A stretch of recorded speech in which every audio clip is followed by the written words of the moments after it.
राधे राधे, जय श्री कृष्ण। श्री राधा रानी की कृपा से हम भगवान के प्रिय भक्तों के पावन चरित्र को श्रवण पान कर रहे थे, जैसे कि हम कर रहे थे। आज हम भगवान श्री कृष्ण के बहुत प्रेमी भक्त श्री नंददास जी महाराज के पावन चरित्र को श्रवण पान करेंगे।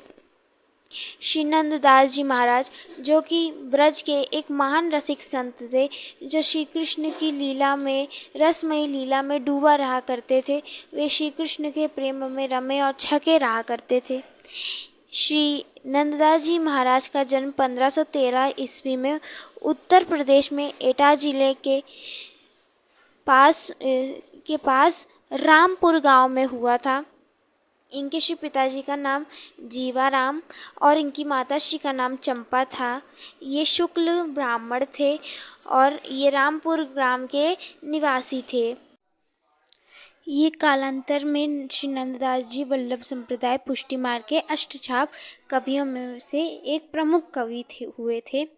श्री गोसाई श्री विठलनाथ जी के ये शिष्य हुए हैं। श्री नंददास जी के जन्म से ही काव्य प्रतिभा संपन्न थी। उनके शब्द ही बड़े सुंदर निकलते थे।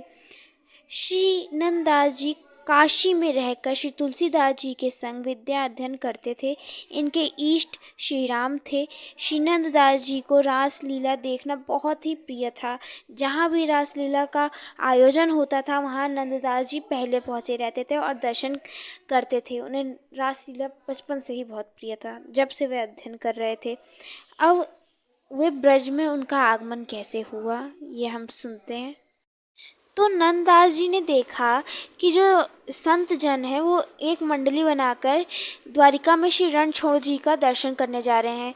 तो उनके हृदय में भी यह लालसा है कि वे भी जाएं द्वारिका और श्री रणछोड़ जी का दर्शन कर पाएं। वे बहुत उत्सुक थे कि वे भी जाएं, परंतु जो उनके गुरु भाई थे श्री तुलसीदास जी, वह उनसे द्वारिका जाने की आज्ञा मांगते हैं श्री नंददास जी महाराज की। मुझे क्या द्वारिका जाना चाहिए, नंददास जी मांगते हैं। परंतु जो श्री तुलसीदास जी महाराज होते हैं वो श्री रामचंद्र के अनन्य भक्त हैं, इसलिए उन्होंने नंददास जी को द्वारिका जाने से मना कर दिया। स्वाभाविक बात है कि हमारे प्रभु होता है, लेकिन नंददास जी माने नहीं और संतों के संग चल पड़े। वे संत जन के संग काशी से सीधे मथुरा पहुंच गए। तो ये जब मथुरा पहुंचे तो जो सारे संत जन के साथ ये आए थे, संत जन वहीं पे कई दिनों से मथुरा रुके थे। तो अब इनकी इच्छा की कि ये लोग तो मथुरा में रुके, मुझे ही द्वारिका चले जाना चाहिए। तो ये संत मंडली को छोड़ के स्वयं से द्वारिका जाने लग गए, सबको छोड़कर। तब ये जब द्वारिका को जाने लग गए तो वहाँ पर श्री नंददास जी द्वारिका का मार्ग भूल गए और कुरुक्षेत्र के रास्ते से नंदगांव पहुँच गए। श्री नंददास जी नंदगांव में रुक गए। नंदगांव में एक साहूकार क्षत्रिय रहता था, जो वैष्णव था, जो भगवान का भक्त था। श्री नंददास जी उसके घर भिक्षा लेने गए। उस साहूकार की पत्नी बहुत सुंदर थी और नंददास उसके रूप पर मोहित हो गए। अब नंददास भी दिन भर उस क्षत्रिय के घर के सामने बैठे रहते थे। यहाँ पर गलत भाव नहीं होना चाहिए। उनकी पत्नी पे जो दृष्टि थी वो मोहित शरीर या फिर उनके रूप सौंदर्य को देख के नहीं मोहित हुए थे। जो साहूकार की जो पत्नी थी वह श्री कृष्ण की गोपीनाथ जी की परम भक्ता थी। गोपीनाथ जी की वो परम भक्ता थी। तो जो भक्त का जो चेहरा होता है उसको देखकर एक भक्त आकर्षित होता है, परंतु वो नहीं जानते थे कि जिन चेहरे को देख के वे आकर्षित हो रहे हैं वो गोपीनाथ जी की एक बड़ी भक्ता हैं, जो गोपीनाथ जी को बड़ा प्रेम करती हैं। ये गलत नज़र नहीं था उनका। तो वहीं सामने बैठा करते और सिर्फ उनका दर्शन करना चाहते थे उनकी पत्नी का, कि मुझे इनका रूप देखना है, इनका रूप बड़ा सौंदर्य है। तो अब प्रतिदिन नंददास जी आते, उनकी कुटिया के सामने बैठते और जैसे वो उनकी पत्नी का दर्शन कर लेते वैसे ही वहाँ से वे उठ के चले जाते। ऐसे नंददास जी प्रतिदिन किया करते थे। अब ये जो बात थी ये पूरे समाज में आग की तरह फैल गई कि जो एक ब्राह्मण आया है वो साहूकार की पत्नी को गलत दृष्टि से देखता है, सबकी नज़र में ऐसा लगा। तो जब उनके ससुर जी को पता चली तो वे सोचे अब यहाँ पर रहना सही नहीं है, हमें नंदगांव को छोड़कर अब गोकुल चले जाना चाहिए। तो उन्होंने ये सोचा और वे गोकुल को चल पड़े। वहाँ पर श्री गोसाई जी रहते थे। तो इनको ये पता था कि वो ब्राह्मण यहाँ भी पीछा करते आ जाएगा, तो उन्होंने पहले ही नाविक को कह दिया, जिस नाव पे ये बैठे थे उनसे पहले ही कह दिया कि ये जो अभी पीछे हमारे ब्राह्मण आएगा नंददास जी को, इसको मत बैठाना, हम तुम्हें कुछ दे रहे हैं, तुम इसको रख लो और इसको बैठाना मत। तब ये कहकर वो पूरा परिवार श्री गोसाई जी के पास पहुंच गया। वैसे ही श्री गोसाई जी को नमन किया, प्रणाम किया, दंडवत किया और फिर श्री गोसाई जी महाराज ने कहा, वो ब्राह्मण कहाँ है, वो क्यों नहीं आया? तब जो उनके पति थे वे कहे, कौन ब्राह्मण? तो वे कहे, वही जो तुम्हारा पीछा पीछा करते करते आ रहा था, तुमने उसे जमुना के उस तट के किनारे पे ही क्यों छोड़ दिया? अब इतना सब सुना और फिर कहे, गोसाई जी तुम्हें क्या लगता है कि वो तुम्हारी स्त्री के रूप, लावण्य, सुंदरता को देख के आकर्षित हुआ था? तुम गलत हो। वो तुम्हारी स्त्री के रूप और सौंदर्य को देख के आकर्षित नहीं हुआ था। तुम्हारी जो स्त्री है वो जो भजन करती है, जो नित्य वो ठाकुर जी की सेवा करती है, उसके अंदर जो वो रूप आया था, उसी रूप को देख के वो आकर्षित हुआ था, तुम्हारी स्त्री की सौंदर्यता को देखकर नहीं। तब जो उनकी साहूकार था वो तो चला गया। फिर स्वयं श्री गोसाई जी ने नाविक को भिजवाकर, सेवक को भिजवाकर श्री नंददास जी महाराज को बुलवाया। फिर श्री नंददास जी महाराज उनके सामने आए। तब श्री नंददास जी गोकुल को आए और श्री गोसाई जी के उन्होंने दर्शन किए। गोसाई जी के दर्शन करते ही नंददास जी ने वे देखने लगे कि मानो ये तो स्वयं श्री कृष्ण है। उन्हें श्री कृष्ण का दर्शन गोसाई जी में होने लग गया। नंददास जी ने गोसाई जी को दंडवत प्रणाम किया और वहीं हाथ जोड़कर वे उन्हीं के समक्ष खड़े हो गए। श्री नंददास जी को जिस स्वरूप के दर्शन उस छत्राणी के आँखों में होते थे, वही दर्शन अब उन्हें गोसाई जी में होने लग गए। अब नंददास जी गोसाई जी को देख देख बड़े प्रसन्न हो रहे हैं और अब उनका मन श्री गोसाई जी के चरणों से हट ही नहीं रहा है, वह हटा नहीं पा रहे। श्री गोसाई जी ने नंददास जी को आज्ञा दी कि जाइए आप स्नान करके निवृत्त होकर आप यहाँ पर आइए। तब श्री गोसाई जी के कहने पर नंददास जी स्नान से निवृत्त होकर श्री गोसाई जी के समक्ष आए। तब श्री गोसाई जी ने उनको श्री नवनीत प्रिया जी के सानिध्य में ही नंददास जी को उन्होंने नाम दीक्षा प्रदान कर दी, उन्हें नाम दे दिया।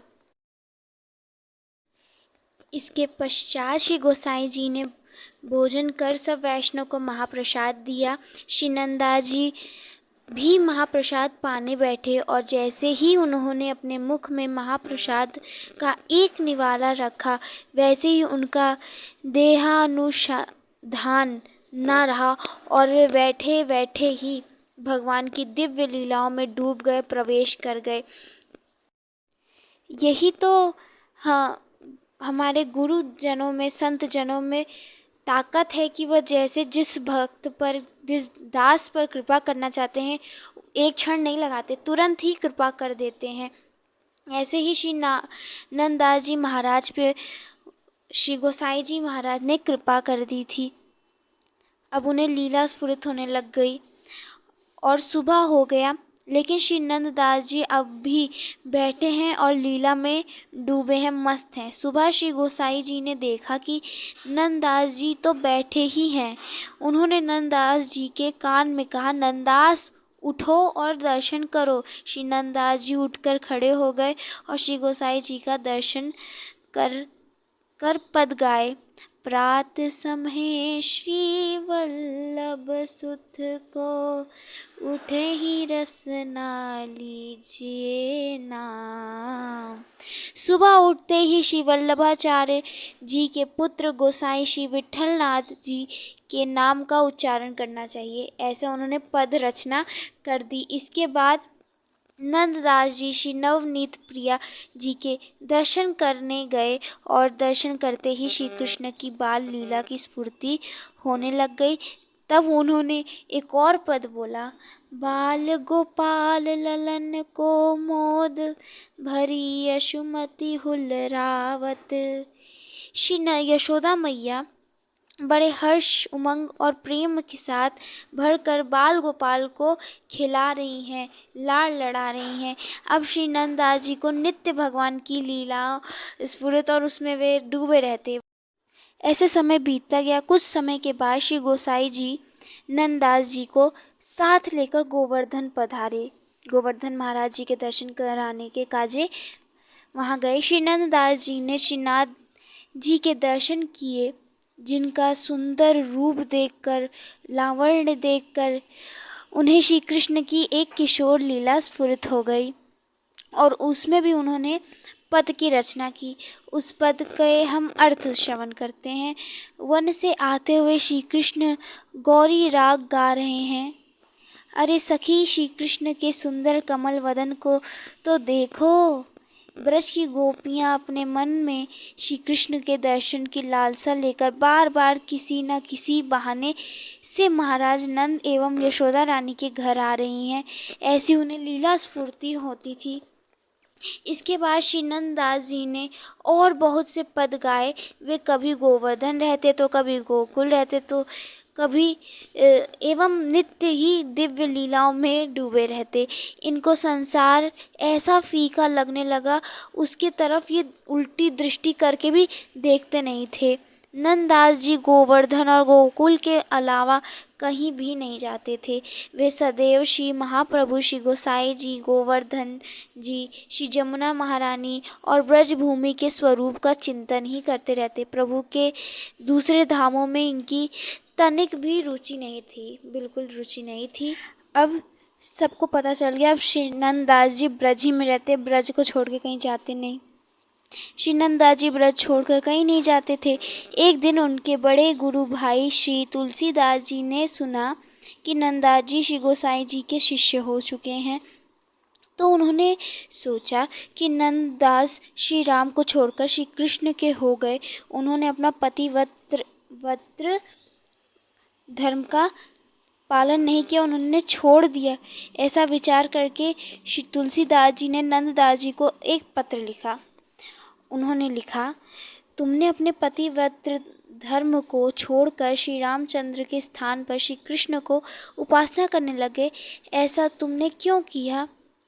और ये जो तुलसीदास जी लिख रहे हैं, ये कोई क्रोध स्वभाव में या फिर ईर्ष्या स्वभाव में नहीं लिख रहे।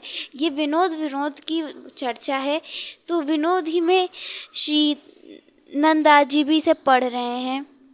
श्री नंददास जी पढ़ते हैं। जब श्री नंददास जी ने इसे विनोद में पढ़ा, तब उन्होंने भी उत्तर दिया, क्या बताऊं भ्राता, श्री कृष्ण ने अब मेरा मन चुरा लिया, अब मैं क्या कर सकता हूँ। उन्होंने सीधा उत्तर दे दिया और कहा, अब मैं ब्रज को छोड़ के कहीं नहीं आ सकता हूँ। जब तुलसीदास जी ने यह सुना, वे बड़े खुश हुए कि अब नंददास जी का जो मन है वे एक जगह लग गया, स्थिर हो गया। अब वे श्री कृष्ण को ही भजेंगे, श्री कृष्ण की भक्ति ही करेंगे, ऐसा तुलसीदास जी ने कहा, सोचा। तो कल हम यह सुनेंगे कि श्री तुलसीदास जी महाराज श्री नंददास जी महाराज से मिलने आएंगे। इस प्रसंग को हम कल सुनेंगे। अभी हम यहीं पे विराम देते हैं। ऐसे भक्त जनन में मीठी मीठी चर्चाएं होती रहती हैं। श्री जी की कृपा से अभी हम विराम देते हैं। तब तक के लिए आप सभी भक्तों को राधे राधे, जय श्री कृष्ण।